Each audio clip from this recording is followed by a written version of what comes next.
quoi le Brexit? C'est une décision souveraine de la reine d'Angleterre, qui est la patronne de la City. La City qui est un État dans l'État. Si vous ne comprenez pas ça, vous ne connaissez pas l'Angleterre, vous ne connaissez même pas la géopolitique financière du monde. La City, c'est un État dans l'État. La City a un statut spécial. Autonome. Même avant dans l'Union européenne, elle avait un statut spécial. Elle n'a jamais été membre de l'Union européenne. Hein.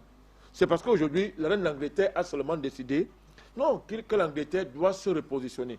Le capital financier anglais, parce que depuis Margaret Thatcher, il y a eu une conversion géoéconomique de l'économie en Angleterre. C'est-à-dire que l'industrie anglaise s'est convertie pour devenir une industrie financière sous le patronat de la reine d'Angleterre. C'est comme ça qu'elle a anticipé ces choses-là, la mondialisation.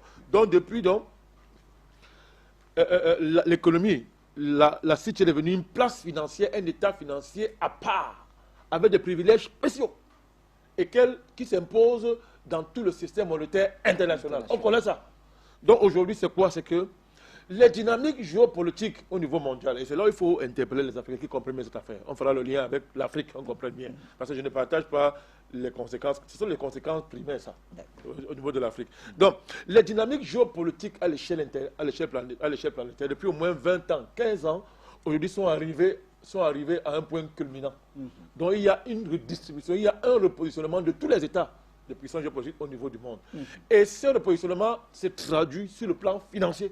N'oubliez jamais que, comme vous lisez les guerres dans l'histoire, les guerres ont toujours été suscitées. Pourquoi? Chaque fois que les puissances sentent que leurs moyens, leur puissance économique est en train de se réduire, ils fabriquent des guerres pour se repositionner et maintenir leur puissance. Donc, ce sont les intérêts économiques et financiers qui déterminent souvent la démarche de ces puissances-là. Donc, depuis l'échec américain en Syrie, il faut bien comprendre ça. Depuis la situation en Syrie, l'Angleterre a simplement compris aujourd'hui que la relation spéciale qu'elle a avec l'Amérique de garantir plus d'intérêts financiers à long terme, à moyen et à long terme. C'est tout. Et que bon, elle va maintenir, n'est-ce pas, elle va continuer à maintenir les avantages qu'elle gagne à cette relation, mais elle sait très bien que pour que les Américains ne la bouffent pas, il faut qu'elle développe le nouveau partenariat. Et elle s'est tournée vers la Chine, qui garantit, avec l'entrée du yuan dans le marché monétaire international, l'Angleterre anticipe pour devenir le cheval de Troie du yuan en Europe. Ça va rapporter beaucoup d'argent. La convertibilité. Elle a signé, Oui. la City a signé des accords spéciaux avec la place financière chinoise, la Banque centrale chinoise. Ils ont signé des accords quelques temps avant le Brexit. Il faut comprendre ce qui se passe. Elle a signé des accords spéciaux. Ils ont signé des accords. Donc l'Angleterre anticipe.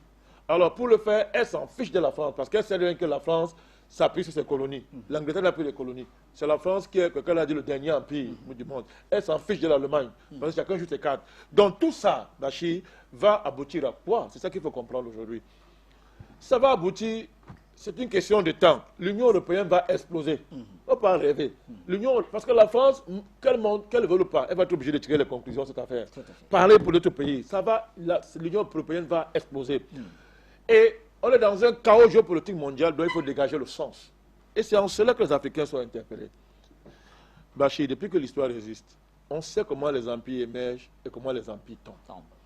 Le problème, c'est que les Africains ne veulent pas hisser leur réflexion à ce niveau-là. On est en train nous sommes là en face du fin du cycle de domination occidentale sur le monde. Il faut répéter ça aux Africains tous les jours qui comprennent et qui changent de mentalité. Toutes ces choses qui se passent là, et dans le monde là, le sens c'est quoi? Oui, c'est que c'est la chute, c'est la fin du cycle de domination du cycle occidental sur le monde. Et moi, pourquoi j'aime convoquer la parole de Dieu sur le plan géopolitique, pas religieusement, le plan géopolitique. La parole de Dieu m'enseigne une chose. Ma Bible m'enseigne que les nations sont entre les mains de Dieu comme des fourmis. Il en fait ce qu'il veut quand il veut. Je parle du vrai Dieu. Il distribue les cartes. Toujours il distribue les cartes. À chaque fois que vous voyez que vous allez voir que, à chaque fois que les empires tombent, il faut bien analyser la géopolitique. Moi, j'ai lu, j'ai fait des recherches, j'ai lu. J'ai lu sur le plan historique. Et je connais les limites de l'histoire en termes d'analyse géopolitique. Et maintenant, j'ai commencé à étudier la géospiritualité pour voir ces choses. Alors que vous ne vous trompez pas. Il y a des gens qui disent que non, il faut parler de Dieu. Mais parce qu'ils ont cadenassé le monde sur la féerie de leur Dieu, leur faux Dieu là, avec lequel ils dominent le monde. Voilà pourquoi tous les dirigeants africains et mondiaux sont dans des ordres. Ce n'est pas le fait du hasard. C'est pas le fait du hasard, c'est parce qu'ils savent que cette question-là est la question déterminante de la géopolitique en dernière instance. Donc, les empires tombent pourquoi? Lorsqu'un empire se lève à un moment donné et prend la place de Dieu dans la vie des hommes, dans la vie des nations, Dieu est obligé d'intervenir. Et il va agiter le centre de gravité géopolitique mondiale pour renverser les choses et manifester sa gloire. Nous sommes dans un temps-là. La leçon c'est que les Africains doivent élever le débat. Ils doivent se positionner leur dynamique géopolitique avec non seulement l'intelligence historique, l'intelligence humaine, la chi humaine, mais surtout savoir que Dieu est le plus grand géopoliticien. Qu'est-ce qu'il pense? Je termine, j'arrive.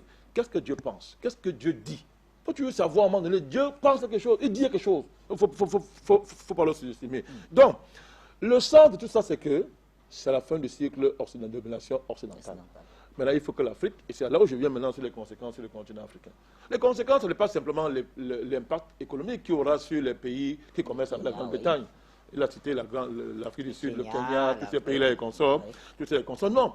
La conséquence première pour moi, c'est quoi? Il faut que les Africains se mettent en position de reprendre l'initiative géopolitique mondiale. Il faut être trop ambitieux et audacieux. Qui vous a dit que c'est les Chinois qui vont dominer le monde? Qui a dit que les Africains n'ont pas à reprendre l'initiative géopolitique dans le monde? Le monde attend l'Afrique.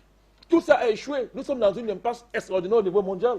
Le leadership occidental, c'est la destruction du monde, c'est le chaos.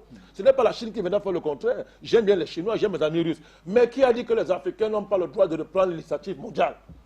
Tout cet événement-là qui se passe là, parle aux Africains pour qu'ils reprennent l'initiative mondiale. Pourquoi? L'Afrique ne s'en sortira pas si elle ne reprend pas l'initiative géopolitique mondiale. Parce que les dominations qui pèsent sur l'Afrique sont les dominations universelles. L'impérialisme est universel. Le franc CFA, c'est universel. Toutes ces choses-là. Donc, pour que l'Afrique se libère, il faut qu'elle pousse son positionnement, qu'elle se projette au niveau de la géopolitique mondiale pour reprendre l'initiative géomondiale. Et elle ne le fera que si, en plus de son intelligence, en plus de ses potentialités humaines, elle s'est réconciliée avec la vision de Dieu pour le monde entier. Et quand elle va s'unir à ça, oh, l'Afrique sera imbattable. Je termine en disant que ma joie, ma joie, c'est que mon optimisme, c'est quoi, Bachir? Je sais une chose. Dieu n'a pas oublié l'Afrique. Moi, j'ai vu le libérateur du continent africain. Moi, je suis très courageux. Je dis des choses, ça peut effrayer les gens pour un départ. Moi, je l'ai vu. Il est là, le libérateur. Il est là. Il est aux côtés de l'Afrique. C'est pourquoi nous sommes optimistes ici à Afrique Média. Nous sommes très optimistes à Afrique Média. Et nous voyons que notre optimisme n'est pas gratuit parce qu'on voit les résultats. Nous voyons les petits résultats qui poussent, en tout cas, les résultats et ça nous sont là. encourage. Merci, Président Bandakani. Le monde attend l'Afrique. L'Afrique doit prendre l'initiative de la géopolitique mondiale. Alors, Paris.